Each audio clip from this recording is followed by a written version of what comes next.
Episode number 2 of my retail arbitrage journey slash vlog. Maybe we'll have a name for it one day, maybe we won't. A recap. I'd just like to thank you guys for last week's video. I got 2 whole comments on it, and this is a new YouTube channel, so 2 comments and 60 views on a video is actually pretty good, considering that the last one's just got like 5 or 4 views. So we're literally starting from the bottom here, guys, but I am not new at content creation. I have been I've been a vlogger on Instagram for the last 6 years, and I've also been making TikTok videos for the last 2 years. And I've really just been finding my way and trying to make my way towards YouTube and gaining the video editing skills and camera skills to be able to do so. So, without further ado, let's enter the video. I'm going to introduce myself and explain my journey with mental health. So basically, guys, I am schizoaffective manic bipolar 1 with ADHD. I have taken 3 trips to the psych ward. I've spent a total of 7 months locked up in a cell with cops guarding me in what's called high ops in a psych ward, where I am considered a danger to myself and those around me and need to be locked up. I am an extreme case in the sense that I am schizoaffective and manic bipolar 1 and ADHD. That is incredibly rare. 0.0002% of the world has my illness combination, meaning that there are only about 180,000 people on the entire planet that have experienced what I've experienced with mental health. Now, what that did was that made it a very hard transition from going from a regular everyday person to incredibly mentally ill. When I was in the hospital, the doctors were like, "Oh, you're gonna be fine. Everything that you were good at before, you'll still be good at." And I was like, "I don't know. I was a pretty good chef." And I was like, "I feel like being a chef is gonna be pretty hard now because it's a pretty mentally abusive fucking environment and probably not the best thing for me." And the doctors were like, "Oh, you'll be a fine chef. You'll be just fine." Like they were just trying to make me feel better. But like the truth was that with taking enough pills in a day to knock out a horse and trying to show up to work and like work super sedated, trying to get used to this medication, I was not a good chef and my career was indeed ruined and I had no place to go other than entrepreneurship. So basically, I had a personal chef business and I figured I just cook for people by myself instead of cooking in a restaurant. And then basically, um, through the process of doing that, I found out that food costs after COVID, not a profitable business to be a personal chef, especially when you're just shopping at the grocery store and you don't have like a actual supplier for food. And then I started a clothing line. And then I sent $3,000 worth of inventory to the warehouse for my clothes to get printed. And then the company that was printing my clothes lost all of my inventory. So basically, I was a failed entrepreneur twice, and I was super mentally ill, and getting a regular job wasn't really happening. So basically, we're on to the retail arbitrage, the better chapter of things right now, because basically, I started with 5 items, and then I got a $200 check from the government because in Canada, if you're really poor, below a certain tax bracket, the government helps you out a little bit. But yeah, 5 items in my bedroom that I just didn't need that held value. Things like an iPhone 11, a PlayStation controller, 2 PlayStation controllers, a brand new pair of Jordans that I've never worn that I don't want. And I basically accumulated enough money to invest in actual inventory so that I'm not just selling things out of my bedroom. Because you're not a Facebook marketplace seller if you're just selling things you don't need anymore. You're a Facebook marketplace seller or you're a retail arbitrage seller on Amazon when you are selling products that you bought with the intention of selling. So that is the stage that I'm at right now. I'm going to go over all my numbers with you guys. We're going to go over a screen recording on my MacBook. I'm going to bring you guys my computer and we're going to go over everything that's going on financially, everything that's going on in the system. I can show you a few websites to order some stuff from. But basically, like the whole moral of this video isn't really like how to do retail arbitrage or anything, even though I'm going to show some tips and tricks. This video is more so to just show you that somebody with a very high likelihood of achieving nothing in life can still achieve something. Like statistically speaking, like what could happen to me is I could go insane so many times that I'm stuck in psychosis for the rest of my life and I'm like a handicapped person. That is what I'm risking. So even when you're on the tail end of things and you're really risking a lot, and like if this doesn't work out, it's not just like normal people, like maybe you're just not a normal person and you have an extreme situation going on, you can still go after entrepreneurship and something more simple in terms of business like retail arbitrage, because you're still worth it. Like you can still, how do I say this? You can like you can focus on how handicapped you are, or you can focus on how disabled you are, or you can focus on how your parents fucked you up, or you can focus on how you're kind of a little bit of an alcoholic, or you can focus on how maybe you like to do cocaine too much on the weekends and you can focus on that, or you can focus on all the things that are going to improve your life. Anyone in any given situation can step out of their bubble and make one choice a day to improve their life. Now we're getting into self help. That's where reading books comes into play. But basically, guys, let's hop into my computer.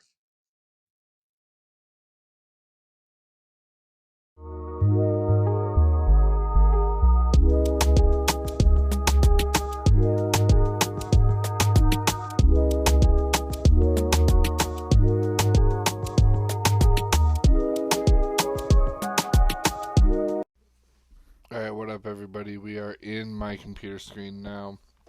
First thing we're going to go over is the cost of goods sheet, the spreadsheet that is going to run your entire business, basically. That's why I call this a simple business, because basically everything can be accounted for on one document, realistically, all the way up until the point that you've been doing it for a few years and you have to have a few years worth of documents. But for right now, my entire business is being ran off of one spreadsheet called a cost of goods sheet. And here it is. Okay, so I'm going to break everything down. Everything in the black is a sold item that is part of a pay period that has had a start and has had a finish, meaning everything is accounted for. Don't need to look at it anymore. Everything in the purple is a hard sell, meaning I have it for sale and it's just not selling very fast. Everything in the red is a next sale, meaning it's part of an active pay period that is happening right now as we speak. And everything in the green is my brand new inventory that I have on the way. Now, the only mistake I made with this inventory is I didn't check to see how long it takes to ship, and it's not going to be here for like 3.5 weeks. So that slows down my business a lot, but it gives me a lot of time to just really absorb what I'm doing and take things one step at a time. Because right now, I still have things in the purple for sale. Everything that was in the red that's the next sale was purple before it was red. So my hard sells are selling, and that is what I should be focusing on right now. But I could definitely handle selling everything in the green at the exact same time easily. But yeah, basically, guys, I want you guys to look over here now where sales, expenses, and profit are. So in my first week, I did $780 in sales, and then I got like $120 check or $120 check from the government, so that puts me up to $900 in sales. My expenses were $386 for the pay period. My profit was $513 after the $386 was spent, and then I reinvested $454 into all these microphones and everything in the green here, leaving me with $104 left. And that might sound not good, like, oh, you only had $100 left. It's like, well, realistically, I had $900. It's just I didn't blow it. I didn't spend it on things I don't need. I reinvested it. So technically, it's money well spent because it's money that I'm going to get back. So essentially, if you look down here in the green, we have the Beta 57 microphone, $64, and I'm going to sell it for $130. They retail for $200, and I'm getting mine brand new. So from China, I found brand new microphones for cheap from a seller that I'm going to continue to buy off of. So 64, 64, 64, 61, 164, 164, 63, 63. That is the 454 spent right there. And then the profit from all that. So the profit in the yellow here, yellow is projected numbers. These are my projected sales. It will be about $1,680 when all those microphones sell. That's not including the purple stuff that isn't sold yet, because the purple stuff that isn't sold yet is just pure profit, pure spending money the second it sells, because it's from an older pay period. It's just extra. So I didn't even count it in my projected sales. So I could realistically make more than $1,600 in this next pay period. And then I've had $40 in expenses during this pay period. My profit will be about $973, and I'll have $707 to reinvest in probably more microphones, if not shoes. And yeah, so that's the next sort of thing I wanted to go over was sourcing. So I'll show you guys how I source these microphones. You go to a magical little website called eBay. Now this is where most retail arbitrage people sell their items, but a lot of people just fucking sell shit really cheap on here. So I'm gonna type in Shure microphone. Shure is the most popular microphone company in the world. So this is the one I got right here. This is one of the ones that I got. This Shure SM7B cardiodynamic mic. I'm sure you've seen it before in every podcast ever on YouTube, used by many content creators. Michael Jackson recorded an album using it as a vocal microphone. People rap with it. And I got it for $165 Canadian. Now I'm going to show you a website called Long and McQuaid. So Americans, you're not going to know this website, but in Canada you will. So Long and McQuaid is like the Guitar Center of Canada. It's the biggest music store. It's a chain. There's music stores all across the country, and they hold and regulate the prices of what retail goes for. So Shure SM7B. If I were to go to Long McQuaid and buy this microphone, I'd have to pay $540 for it. So that's what it retails for. So I got it for $165, and then I could sell it for upwards of $539. But most people on Facebook Marketplace don't go on there to pay for things for retail. So I'll probably get rid of it quicker and keep the train moving faster if I sell it for about $400 or $450 when it arrives. But yeah, brand new in the box, perfectly good microphone, just really cheap. So that's one sourcing method. So now I'll show you a project that I'm working on like right now. So I found this website called Ace Shoe. It's not a secret, which is why I'm not holding it a secret. A lot of people know about it, as you can see from all these group messages on WhatsApp from people receiving their shoes, and all the YouTube videos of people promoting them that they put on their website. Like, so many people know about this website, but really only resellers know about this website. So basically, you go over here to Adidas Yeezy 350 V2. I'll show you, where's the pair? Yeah, here they are. Yeezy Boost 350 V2 frozen yellow. 165 American. Let's change that to Canadian. So 227 Canadian for the shoe. And they are authentic, they are real. I emailed the company and said, you guys can't like basically this is how it works.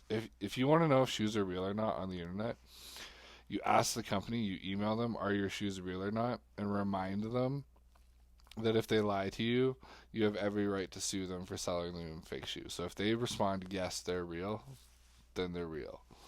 So I had many long conversations with their customer service team just to build up a relationship, and they are definitely real shoes, and I'll show you what they go for on StockX.